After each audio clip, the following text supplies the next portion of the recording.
Sa ball. Yes. Doon mo kinento sa akin na natuloy na yung look test, yung pitching, and they said yes na. And now it's happening. How was the journey, Direk Dan, doing Almost Us? Sobrang akong happy kasi nag-start. First time ko na-encounter si JM, napanood ko yung pelikula niya sa Himalaya. Oo nga eh. Tapos I was impressed talaga.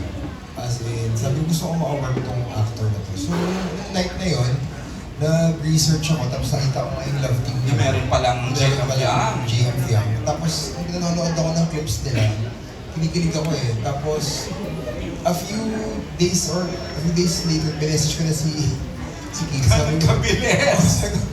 Keith, mag-go na yung pelikula. So, Wow. ayun. Tapos, and luckily, nasa kanila yung contract. Yung contract ng dalawa. So, ayun. Everything fell into place. So, thank you sa generosity ni Keith and Ma'am Rosel na natuloy yung pelikula. Ito na siya, yung show niya sa Basics. Sir Keith, grabe naman talaga ang good words sa kanila when we did Shake, Rattle, and Roll. So when Direk Dan said na gawa tayong pelikula ng JM Yang, what was in your mind?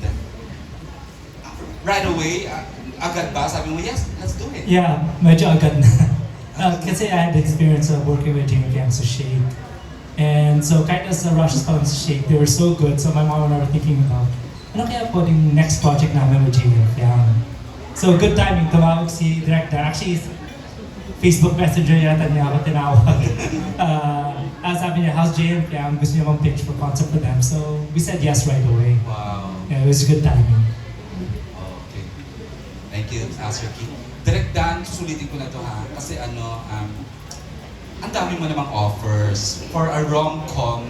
Why a JM Fiang for a comeback?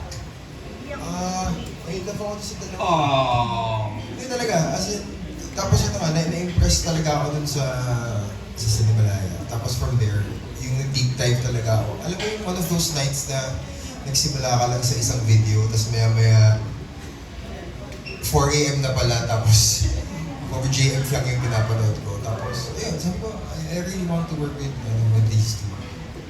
Direk, anong nauna? The JM Fiang or the material? Nauna yung JM Fiang, tapos kasama ko isa yung associate producer si Angel. Tapos nag-iisip kami ng concept. Kasi Angel ay isang Gen Z. So parang puso sa mga Gen Z yung AU or alternate universe. So from there, batuhan kami ng ideas for a film. Tapos yun na, nabuhay na yung story about this girl na obsessed sa isang idol na may best friend na finding for me. Pero kasi ikaw master director ka when it comes to rom-com, kaya sabi ko, ang swerte ng dalawa na for launch movie nila, Dan Villegas ang titira. I mean, sorry ha, pero I'm just the proudest na ikaw yung gumagawa ng pelikula nila, Direk Dan. Salamat po. Pero swerte kami lahat na maayos yung cast. Super solid kami. So when Sir Keith, sinabi niya sa akin, EJ, I've never seen a script as beautiful as this one. Remember, one morning, you called me up, kinikento mo sa akin, EJ, ang ganda-ganda ng script pa lang yon. Si Sir Keith, when you learned about the story na present ni Direk Dan and his teammates, what was the reaction? Right away, gusto mo na? Yes. Kasi when I read the script, usually like when I read the script, edits pa. Pero the whole time I was reading the script, all I can think of was JM Fiang. Kasi sobrang bagay yung scripts kanila. So I was just laughing the entire time I was reading. Because at 9 in the morning, you were raving about it, Sir Keith. I remember that, di ba? Sabi mo, gawin na natin tayo. Ganon yung energy ni Sir Keith in doing, at the time, ipapantitle na until finally nag-decide ang team na we're doing Almost Us. Okay. At this point, we'd like to hear from the members of the cast, starting off with Sam. Please, your role! Greet everyone muna, Sam. Hello everyone! Ang ganda niya, no? You are portraying what the role? I'm portraying Jess as one of the close friends of Fiang in the movie. So, yeah. Sobrang layo. Ano yun? Sobrang layo. So she's a little Tonyo. She's not far from I Sam love the actually. linya. Tumatatak sa akin ni Sobra. Diba? Sobrang layo. Yes. Make us kwento about how you started, how did you get the part? Kasi alam ko, talagang pinili ito eh. May mga audition pa. Pero ikaw, right away, narinig ko agad yung pangalan mo. Ah, okay. So how did you get a part? I actually heard from it from one of the associate producers, si Angel po, Ate Angel. And they actually told me that, when they were thinking of somebody who could portray the role, they thought of me daw. And I thought that it was so, syempre po kinilig ako doon. Pero hindi pa po kasi Naniwala ka agad na ikaw naman talaga yun. Yun Of pa po. course, oo. Pero they didn't really tell me what kind of role it was yet. Up until I got the script and I got the character description po. Tapos sabi nila na, konyo pala. So sabi ko, kaya. Achieve! Achieve, And, natural. iba rin naman mag-isip ang project with projects. Matatalino yung mga nandyan. Yes po, sobra po. Magagaling po sila. Sobra. Yes.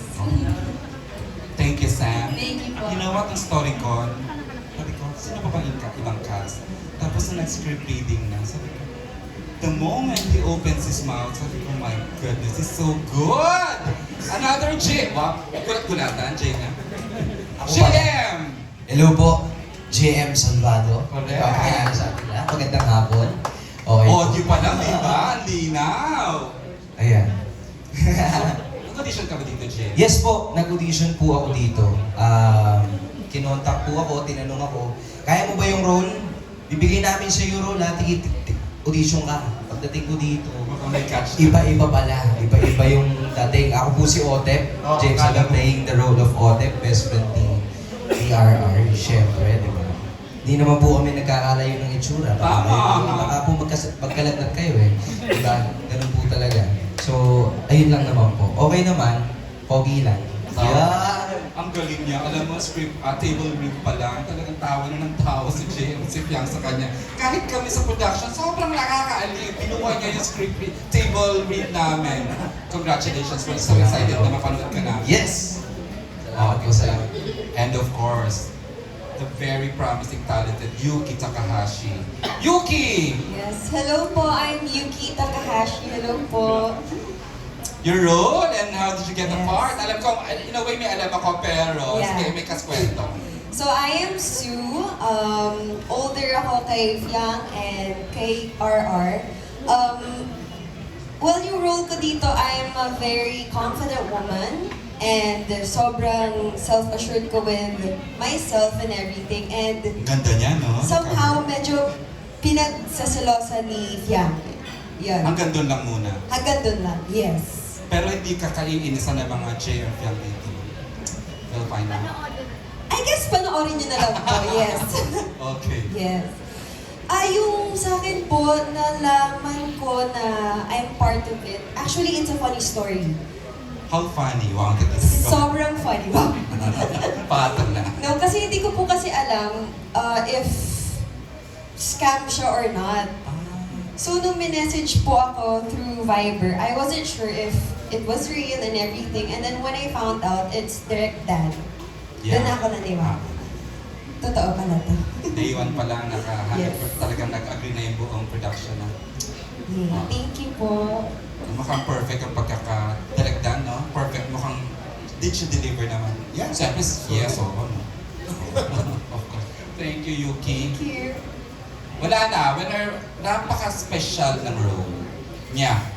So, hindi ko alam kung nahirapan ng production, pero ako, when I first heard of his name, portraying Kenzo, sabi ko, oh my God, the perfect Kenzo. Dustin Yu.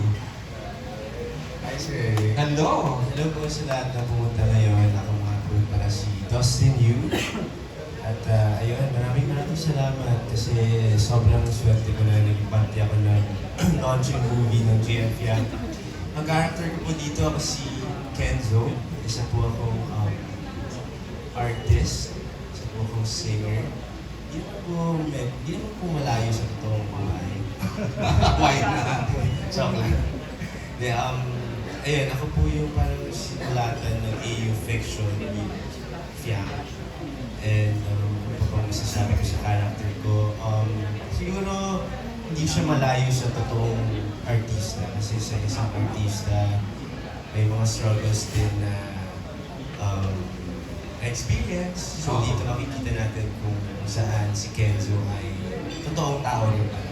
Tapos mamaya maririnig pa natin direct at saka Sir Kit kung gaano ka-special yung world na yan ng AU. But before we go back to your the Kenzo character, I'd like to share my babies. I'm proud of Jemfian! Antayan. Kamusta? Finally, you were showing! May 6! Yes! Malapit na! Ano? Basta starstruck ako, sorry. Alam niyo naman.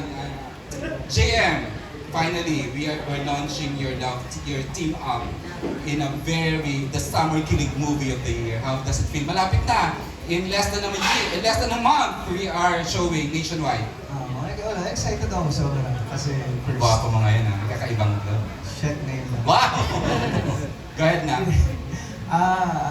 Nawala ako. Hindi, I mean, excited ako sobra kasi first film namin together, yung Fiam. And siguro mas nangingibabaw sa akin yung excitement ko pagdating kay Fiam kasi excited ako sa kanila na mapanood tong pelikula to kasi seryoso. 100% sure ako na once mapanood nila yung pelikula, mas magmamarka yung pagiging actress ni Fiam dito. Sir Kit ko, nagbibigay siya. Ang galing ni JM, like a true gentleman, how he makes Puri his leading lady. Piang, Yes. yung sinasabi ng lolo mo na Yes. napakagaling mo raw dito. Magaling din siya. Sobrang galing niya. As in, napahanga niya ako kung paano niya pinutray si RR bilang best friend ko. Hindi naman nagkakala yun in real life. Best friend naman kami. Wow! Sige lang. Bro. Hindi naman nagkakala yun in real life na mag-best friend kami. So, pero syempre, nagulat ako sa mga pinortray niya sa RR. Kasi, ganyan mo, no? Ganyan mo. The review, as we speak,